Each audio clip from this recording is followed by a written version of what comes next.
Hey Sagittarius, Four of Swords, resting, recuperation, exhaustion.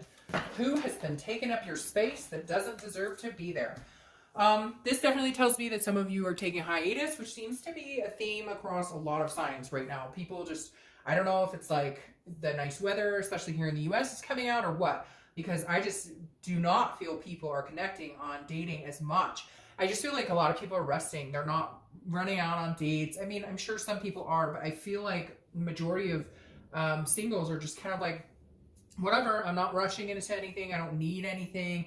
I'm just living the life, just living, you know, day to day, doing work. Not that anything's bad. I mean, I see a lot of people are happy and out hiking or biking or, you know, getting ready to plant or gardening or whatever. But at the same aspect, like, you'd like to meet somebody, but it's not your focus right this second. The next card you have is your current position coming into the month. Well, that may have something to do with it. So the Seven of Swords is a defense, it's strategy, it's manipulation, it's solitude.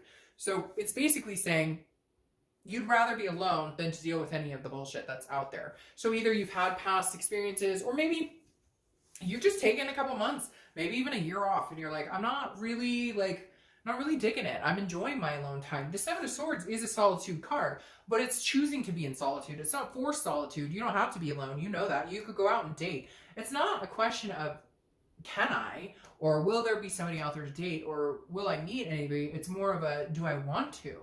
How much energy do I have? I've been enjoying kind of doing my own thing and not really worrying about the drama or not wanting to put the effort into it right now. I think eventually that will change. I'm sensing a change for a lot of you, like in the next month or so. But right now, it seems a consistent theme for a lot of singles is just, hey, like, I would love to go out with somebody if that comes along, but I'm not on 20 dating sites, you know, whistling away, hoping my prince or princess charming comes rolling in.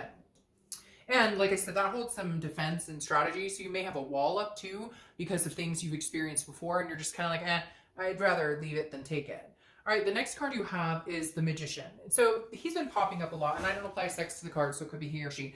And it's not actually a physical person anyways. But the Magician is manifesting what you want. So this is saying that you're just kind of going with the flow right now, Sag. You're kind of like, well, I know there's probably somebody out there. If I went out on a dating site, I'd meet somebody. I'd find somebody to date. But the Magician is saying, like, I'm being very versatile right now. It's not going to be my focus. Maybe you're taking classes. Maybe you've just signed up for the gym. Maybe whatever it is. I feel like you're focusing on a lot of different aspects in your life, not just dating, not just love, not just finding someone. The Magician is, you know, after the Fool in the beginning of the Major Arcana, and the Magician is kind of like, I could take it or leave it. I can go with the flow. I can go camping with some friends. I can take my kids to, you know, do a bunch of adventures this summer or whatever it is. It's just, I don't feel heightened focus on you feeling like you're missing out if you don't have a partner right this second. The next card you have is your distant past. So over the past few weeks, over the past 5-10 years, could be like childhood. You have the Queen of Cups. So this is an otherness. This is a spirituality. It's a holiness. So I feel like the universe is bringing this in this month to remind you, even if you're very spiritual, even if you're not spiritual at all, this is kind of the universe's way of saying, look, you know that when something's supposed to happen or when it's time, you'll feel it. You know it. Sagittarius, you know, you'll feel it in your gut. Like, hey, now would be a good time to get out and meet people. Hey, now feels like a good time to, you know, start talking to people, meeting people. And so I feel like you're kind of relying on your gut and your instinct to tell you when it's time to start meeting people, when it's time to maybe put a little more effort into that sector of your life. So you're just, again, I think you're patiently kind of going with the flow and saying, hey, you know, I'd love to meet somebody. It would be, and it's not like you're denying dates. If you get asked on a date, you're not going, oh, I'm not going to go on dates. It's just you're not worried about it. You're not focused on what does my future love life look like right this second. The next card you have is your immediate past. Over the past 2 weeks, past month or two, and this makes sense. You have the Two of Pentacles. This is balance. It's priorities. It's change. So I feel like you've made some changes in your life in other aspects, not the romance department necessarily, but career-wise or college-wise or, you know, even family-wise. Maybe you just had a move, changed residences, which is weird because I think reconciliation got something along that lines too. So maybe people are moving, but whatever it is, you're like focusing on different aspects of your life, not just your love life.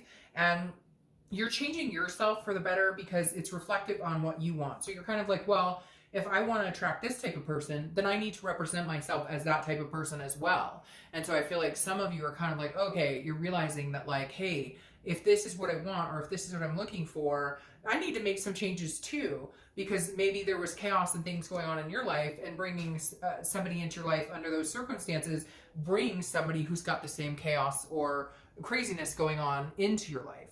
The next card you have is your distant future, so over the next month or two, and you have the King of Wands. So this directly tells me somebody coming in. I don't feel like this represents you. I feel like this represents somebody coming in. This is somebody who's very magnetic. People look up to this person.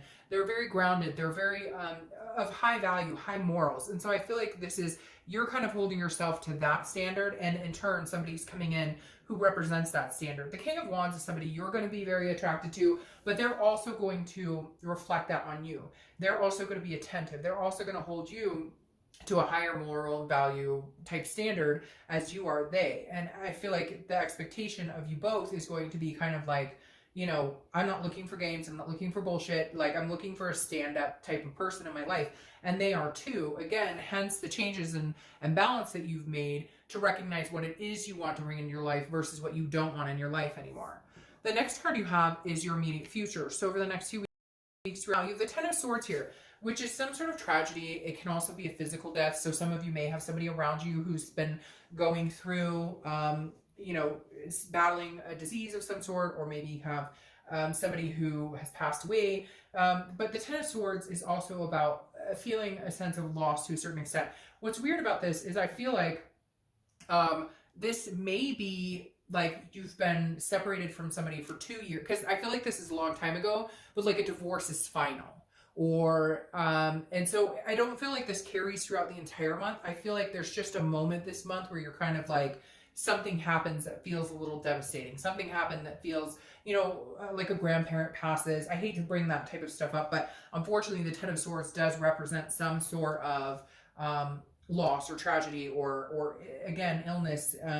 I don't think it's you directly. I feel like it's somebody around you. And I feel like maybe that has also played into your love life. Now, it could also be remembering a family member, like a parent who passed away or something like that. And maybe you're just kind of, it's an anniversary of that, or you've been reminiscing on that. Kind of like, I wish I could talk to my mom or my dad about, you know, how I'm feeling or what I want in life. Or just remembering what type of childhood you had. And if you had a really good childhood, you know, thinking, hey, that's what I always want. So again, I feel like this is more of an internal. It's going to be more of a, something comes up this month that maybe jerks your heartstrings a little bit, but I don't think it's anything too tragic. I don't think it's anything that you're going to have to worry about. It's just something maybe hits a chord with you this month. All right, the next card you have, very interesting, is the Four of Swords you have over here. Again, rest, recuperation.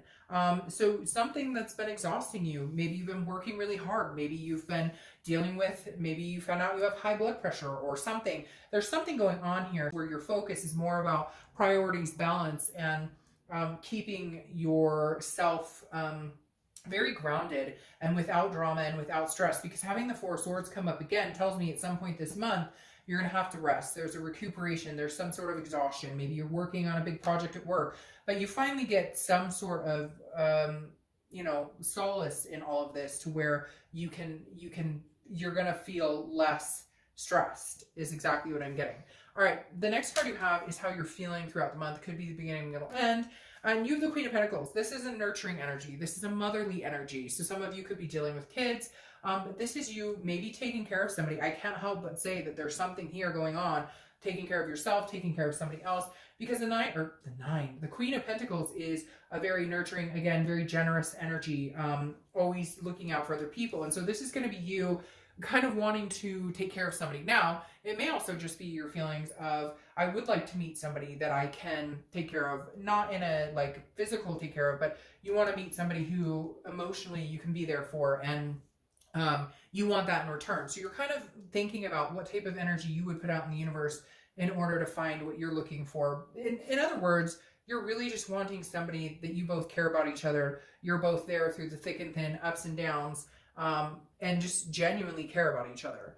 The next card you have is your hopes or fears for the outcome of the month, and you have the Lovers. So that makes sense. Here, emotionally this month, you're going to be feeling like, I'd really like I want to grow old with somebody. I want to take care of somebody when they're 70 and I'm 70. I want that partnership. This is a deep partnership. This isn't just a blasé fling. And then you have the Lovers card, which is your hope, which is possessing all of the things, a duality, a passion, love, you know, the intimacy, the physical, all of that in one. And so your hope is that you're really going to find these two aspects of a well-rounded, balanced relationship. This King of Wands, if you will. The final card is your outcome, which is a Star. So it's beautiful. There's something going on here that may this month be a little harrowing, but it's not going to last very long because your outcome is the Star, which the Star is inspiration, it's hope, it's faith, it's self-awareness, it's generosity. It's just an overwhelming sense of wanting to care for somebody else and being cared for in return. So you may be meeting this person this month, or I feel like you may be clearing some energy this month and getting some recuperation, relaxing, you know, taking time out for yourself, meditating, etc. And then in the end, with the Star, you realize, you know, it's time, and then this King kind of presents itself. Whether you start dating or whether it's happenstance, you just meet this person, there's somebody coming towards you that's definitely going to, you're going to feel a lot more balanced, a lot more enlightened with this person. All right, and then you have the Empress here, clarifying the Star. It's very interesting. These are both motherly energies, but this one's carrying child. So some of you may meet the person that you're going to have kids with, or you may be pregnant now, or you may be getting pregnant. Very interesting here. And I'd hate to say this right here represents like a miscarriage or something at some point in the past. Maybe that's something you've been thinking about, but you realize like you want to do it, you want to try again, you want to meet somebody to have a family with. The Empress is very motherly, very sensuous, Mother Nature type energy. And so this is a beautiful energy. This is how you're kind of crowning the month. And then you have the Nine of Cups here as your distant futures clarification card, which is wonderful. The Nine of Cups is wishful thinking, but it's wishes coming true. It's wish fulfillment. It's pleasure. It's bliss. So whatever's going on with you, for some of you more than others, there is some sort of loss here. There is some sort of ending. There is some sort of feeling of you just need to get in some sort of solitude and get some rest and take care of yourself. But I think somebody's coming in who is definitely bringing the presence of everything you could ever want wrapped into one. Like legitimately anything you could think of with this Nine of Cups is saying, look, you know, shoot for the stars, wish for and the star, wish for whatever you want. You can, like good things are coming to you. You just need the right person. I know that sounds weird, but it's like you've been picking people who just, they don't lift you up. And so dating has been crushing, or you've met people who are manipulators or don't have your, you know, don't have the best intentions towards you. But somebody else is coming in who possibly does. And for somebody out there, if you're pregnant or going through something like that, and you and the father or mother are no longer together, and I know it's father or mother, but like it could be a man out there and the woman has disappeared, there's somebody else coming in who like closes the gap. Could be for one person, but if it is, you know who you are. So anyway, Sagittarius, I hope you have a great